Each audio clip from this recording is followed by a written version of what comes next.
And here's one last question. This one's from Anonymous. Okay. We don't know who sent this in. This Can you anonymous really guy. read that? I wrote it. I can read it. You'll see the scratching over here. This anonymous guy Yeah, seems it's to anonymous sneak guy. one in every week. Andy, this is a question for Andy. If Tuscarora was playing the Chicago Bears, who would you pick? You know, my first inclination would be to say the Bears, but I'm gonna say the Huskies. I'll take the Huskies. The Huskies. The Huskies. Yeah. Nice one. You know, George and Bruce have been Briar Woods guys for quite some time now. Since the school opened, almost. Bruce kind of jumped on a little later, but George is there. Listen, in about a week, George and I will not be talking. We will not be friendly because George thinks that I do not like Briar Woods, and George is at all Briar Woods. So this could end up being a heck of a week from a friendly rivalry standpoint. Is that what you're saying, George? You think that I pick Tuscarora no matter what happens? They are 9-0, by the way, just letting you know. George isn't in that boat by himself. Well, let me say this. Yeah. I have no problem with anybody picking Tuscarora to beat Briar Woods.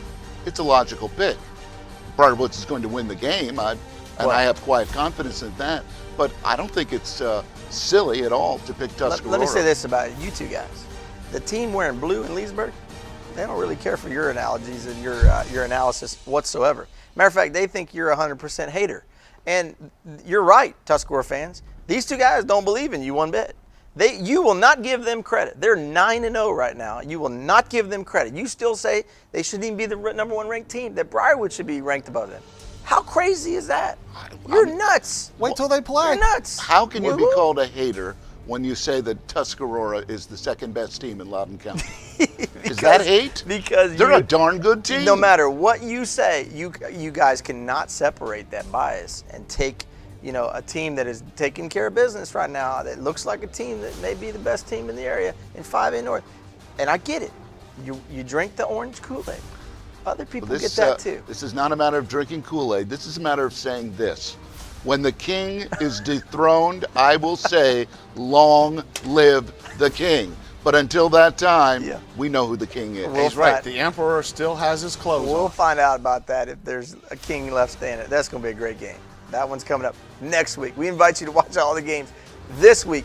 And please be safe on Halloween night. Listen, have fun, kids. Go wear your costumes. Remember, there's lots of little kids out there that are watching you and how you behave at the games. Always keep that in mind. Show a great example for them because this is a fun night for the youngsters. Have a good time, be respectful, and make sure you handle yourself the right way. For Bruce Bornarth and George Khalsa, I'm Andy Hayes. I want to thank our producer, Helene Shane, for helping us here tonight. We'll see you next week on more Game Day All Access right here on the Game Day Broadcast Network.